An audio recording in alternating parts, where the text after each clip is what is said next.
വരരുത്. നിങ്ങൾ വന്ന് കയറുമ്പോഴേ എനിക്ക് കുരുവാപ്പം ഇവിടെ. അല്ല, നീ എന്തിനാ ഇത്ര നേരത്തെ വാതിൽ പൂട്ടിയാത്തിരിക്കുന്നത്? ഇത്ര നേരം വാതിൽ പൂട്ടി എന്നെ കാണുമ്പോൾ ഒരു റേഷൻ കാർഡിന്റെ കാര്യം ചോദിച്ചോണ്ടിരിക്കുക. നാളെ തങ്കഞ്ചേട്ടത്ത് റേഷൻ കട ചെന്നിട്ട് കാർഡ് അവിടെ ഇല്ലെന്നെങ്ങാണോ അറിഞ്ഞ ഞാൻ അവിടെ നിന്ന് കിടക്കപ്പായ എടുത്തോണ്ട് നേരെ കൊടങ്ങാളിക്ക് പോകേണ്ടി വരും. ഞാൻ നിങ്ങളോട് എന്ത് ദ്രോഹം ചെയ്ത് എന്നെ ഇങ്ങനെ ഒന്ന് ഉപദ്രവിക്കാം? അല്ല, ശരിക്കും നീ ഒന്ന് ആലോചിച്ചോ, റേഷൻ കട എവിടെ വെച്ച് നീ?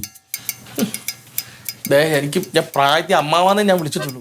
നിങ്ങൾ ആ വയലിൽ വെച്ചിട്ട് കുപ്പി ഗ്ലാസ്സിലൂടെ വേസ്റ്റിലാണ് എടുത്ത് തോട്ടിനകത്തോട്ട് ഇട്ടില്ലേ? അതിനകത്ത് റേഷൻ കാർഡ് ഉണ്ടായിരുന്നു. കവറിനകത്ത് കിടന്നില്ല റേഷൻ കാർഡ്. നീ പറയുന്നത് കേട്ടിട്ട് ഞാൻ ഇന്ന് വൈകുന്നേരം നമ്മൾ വെള്ളം കുടിച്ച സ്ഥലത്ത് പോയി. എന്നിട്ട് ഞാൻ ഈ വേസ്റ്റ് ഇട്ട തോട്ടിലേക്ക് നോക്കി. അവിടെ റേഷൻ കാർഡും ഇല്ല, ഒന്നുമില്ല. ഒഴുകുന്ന വെള്ളത്തിൽ അതങ്ങനെ കെട്ടിക്കിടക്കാൻ നിങ്ങളെ കാത്തു കിടക്കുന്ന ഹൗസ് ബോട്ടല്ല, പ്ലാസ്റ്റിക്കാണ്. പ്ലാസ്റ്റിക് അത് ഒഴുകി എങ്ങോട്ടെങ്കിലും പോകത്തില്ല. അതെനിക്കറിയാം. അതുകൊണ്ട് തന്നെ ഒഴുകണ വെള്ളം ഇങ്ങനെ പോണതിനനുസരിച്ച് ഞാൻ കുറേ ദൂരം പോയി. എവിടെയെങ്കിലും സൈഡിലെ പുല്ലിലെ റേഷൻ കാർഡ് തങ്ങിയിട്ടുണ്ടോ നോക്കിയിട്ട് എവിടെയും കണ്ടില്ല. ഇനിയിപ്പോൾ നേരെ പോയി അറബിക്കടലിൽ കൊണ്ട് വല വീശി. ഇന്ന് നേരം വെളുക്കുന്നതിന് റേഷൻ കാർഡ് എങ്ങനെയാണെന്ന് വെച്ചാൽ ഒപ്പിച്ചിരിക്കാന്നോ? ഒരു കാര്യം ഞാൻ പറയാമോ, ഈ റേഷൻ കാർഡ് പ്രശ്നം എൻ്റെ നിലനിൽപ്പിനെ ബാധിക്കുകയാണെങ്കിൽ അമ്മാവൻ കാരണമാണ് റേഷൻ കാർഡ് നഷ്ടപ്പെട്ടത് എനിക്ക് പറയേണ്ടി. അങ്ങനെ എന്നെ കുറ്റം പറയും. എന്ത് കാരണം വന്നാലും ഞാൻ നിന്നെ കണ്ടതും നമ്മൾ ബീവറേജിൽ നിന്ന് മദ്യം മേടിച്ചതും ഇരുന്ന് കഴിച്ചതും ഒന്നും ഇവിടെ ആരും അറിയാൻ പാടില്ല. എല്ലാവരും അറിയും. നീ കൂടി ആലോചിച്ചോക്കെ, ബീഫ് റോസ്റ്റ് മേടിക്കാൻ പോയില്ലേ? അവിടെ എങ്ങാനും വെച്ചിട്ടുണ്ടോ? അവിടെ റേഷൻ കാർഡ് പണയം വെച്ചിട്ടല്ല ബീഫ് റോസ്റ്റ് മേടിച്ച, പൈസ കൊടുത്തിട്ടാണ്.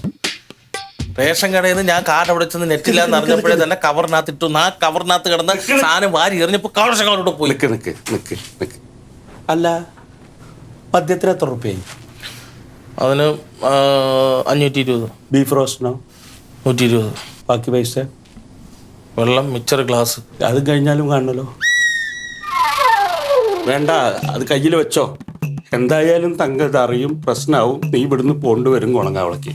ബസ്സിന് പൈസ വേണല്ലോ. ഞാൻ മാത്രമല്ല, നമ്മൾ രണ്ടുപേരും. എനിക്കും ഇങ്ങോട്ടിന് മേലെ കാലുകുത്താൻ പറ്റത്തില്ല, നിങ്ങൾക്കും കാലുകുത്താൻ പറ്റത്തില്ല. അങ്ങനെ ഞാൻ കുറ്റവാളി, നിങ്ങൾ സൽസ്വഭാവിയാവണ്ട. റൊണാൾഡോ മോനെ, എന്ത് നാളെ ഇപ്പൊ തങ്കം നിന്നെ കൊടയും. ഗത്യന്തരം ഇല്ലാണ്ട് വന്ന് നിനക്കത് പറയേണ്ടി വരും. പറയും. അപ്പം മാമി ഇതിൽ പെട്ടു എന്ന് അറിയും. നാളെ രാവിലെ തങ്കത്തിന് പിടികൊടുക്കാണ്ട് ആരും കാണാണ്ട് എനിക്ക് നേരത്തെ കുടങ്ങാവിളക്ക് വെക്കൂടെ? അതിനുള്ള ബസ്സിന്റെ പൈസ ഞാൻ തന്നതിന്റെ ബാക്കിയിലുണ്ടല്ലോ. അപ്പൊ എന്റെ പുക കാണാൻ വേണ്ടിയിട്ടാണ് ഈ രാത്രി നിങ്ങൾ കയറി വന്നതല്ലേ?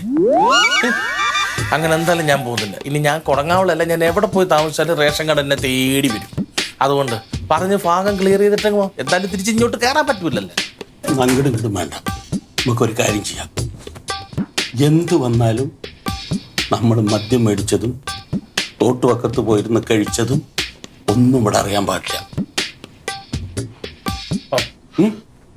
അങ്ങനെ ആണെങ്കിൽ ഞാൻ നാളെ അവരെന്നെ ചോദിക്കുമ്പോൾ ഞാൻ റേഷൻ കടക്കാരനെ കുറ്റം പറയുമ്പം അമ്മാനും കൂടെ റേഷൻ കടക്കാരൻ്റെ കുറ്റം ചേർന്ന് എന്നെ ഒന്ന് സപ്പോർട്ട് ചെയ്യണം.